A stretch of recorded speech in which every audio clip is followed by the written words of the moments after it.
Hello friends, welcome to our new episode on iron and steel updates. As the Diwali festivities have already begun, most of the steel related sectors are going great guns. With spurt in the local demand, the automakers have too stepped up the gas for fulfilling the enhanced orders on the eve of Diwali. Most of the automobile inventories at the dealers' end have dried up, and automakers are now working overtime to replace the depleted stocks. Most of the auto companies have not only ramped up their production levels, but also they are shelling out huge sums on ad spends. The automakers shall be spending rupees 400 to 450 crores on the total of 2000 crores to be spent this festive season, which is said to be the best in the last 5 years. Apart from the car and bike manufacturers, the Indian suppliers of the truck components too have reasons to smile as the demand for heavy trucks in the US picks up. The demand is being driven by stronger than expected economic and freight recovery. The United States accounts for 24% of India's total $8.8 billion auto component exports, most of which are for the Class 8 truck market. Bharat Forge, which derives nearly one-third of the consolidated revenue from this segment, is expected to benefit the most. Motherson Sumi, whose overseas subsidiary PKC commands a large share of supplies to heavy-duty trucks, also stand to gain, and so do the biggies like Ramakrishna Forgings Limited and GNA Axles Limited. Shares of Ramakrishna Forgings have surged more than 2.5 times since July end, the most among its peers. This compares with Bharat Forge's 22% rise, GNA Axle's 40% increase, and Motherson Sumi's 40% jump. The JM Financial expects orders for Class 8 trucks to rise 20 to 22% year on year in FY 2021.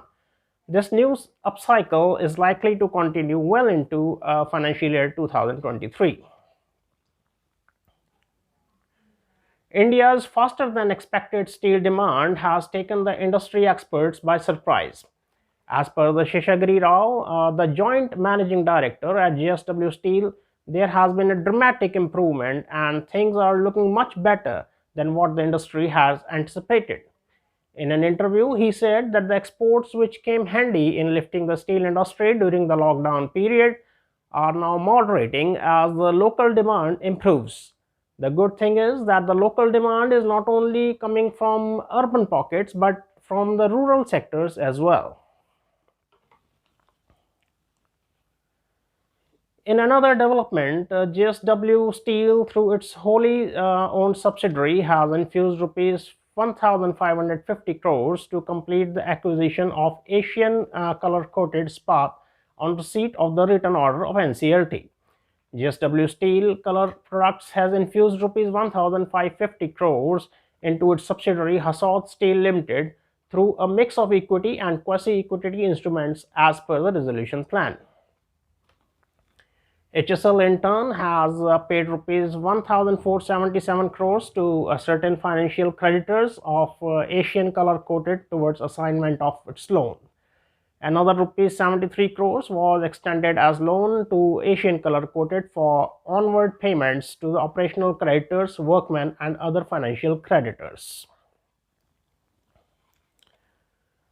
The Swedish steelmaker SSAB is eyeing Tata Steel's European assets as a backup plan to deal with German-based ThyssenKrupp amid industry consolidation. The Swedish company, which has a market value of around $3.2 billion, would gain control of the Tata Steel's European business if they are able to pursue such a deal. Apart from SSAB, the Sanjeev Gupta-led Liberty Steel has also made a non-binding offer for ThyssenKrupp's steel unit. However, amid all the claims, the Tata Steel did not wish to comment on this. The company's spokesperson said that these all are speculations and the company is still in talks with the UK government for support. China's next 5-year plan is expected to maintain rapid urbanization, but it aims at more scrap-based steel making in order to implement the modern pollution controls. The 14th five-year plan shall emphasize on the lower emission norms, and as a result, the steel mills will have to increase costs to update their mills to reduce the emission. For China's 1 billion tons per year steel sector, a reduced carbon footprint will require a shift away from the blast furnace based mills to electric arc furnace that recycle the steel scrap. Currently, the blast furnaces that use iron ore and coke produce around 90% of the China's steel. It may be noted that China's steel sector has undergone a significant change in the current five-year plan. The industry has already removed 200 million tons per year of excess capacity and upgraded 600 million tons per year of capacity for ultra-low emissions during its 13th five-year plan. China's carbon emissions per unit of GDP in 2019 decreased by 18% since 2015 and by 48% since 2005. China shall release a new policy for scrap imports soon, which will likely lead to a spurt in the scrap imports next year. So, the scrap dealers, are you listening? Be prepared. Good times await you. Well, friends, that's it for this episode. We shall now meet only after Diwali. So, we wish all of you and your families a very happy, prosperous, and safe Diwali. Namaskar.